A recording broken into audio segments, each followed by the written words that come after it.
So you've picked out the colors for your bridesmaids and groomsmen. You've selected a photographer and the venue for your reception. But I'm sure you don't realize that beyond the wedding ceremony, there are a few other things you should consider when it comes to your marriage. The most important thing would be, of course, applying for and getting your marriage license.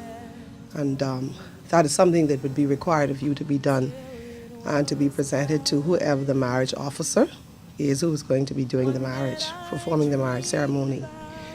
And so obviously one would have to apply for that within sufficient time to be able to get it in order for the wedding date to come off as you plan. That is, I think, the most pressing legal issue that a couple would face in terms of the marriage ceremony. One of the interesting things, I think, for our Bahamian culture and our society is that in a lot of instances you have children who were born to a couple before marriage, and then the couple decides to get married. Well, the beauty of that is that any children born to that particular couple before the marriage takes place, they are automatically legalized as being legitimate children once the marriage takes place. And according to noted family attorney Hope Strachan, a marriage officer isn't restricted to a priest or your pastor.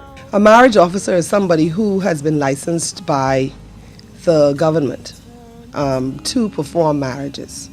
And marriage officers typically are usually ministers of the gospel, persons within the realm of the civil service who have been given that designation. For instance, the registrar general would be a marriage officer. You would have certain justices of the peace who would also be marriage officers. And then, like I said, usually the ministers of the gospel in most of the churches are marriage officers. She also noted that if money is tight, a couple can let the court perform the ceremony for a nominal fee. The registrar general can perform the marriage ceremony.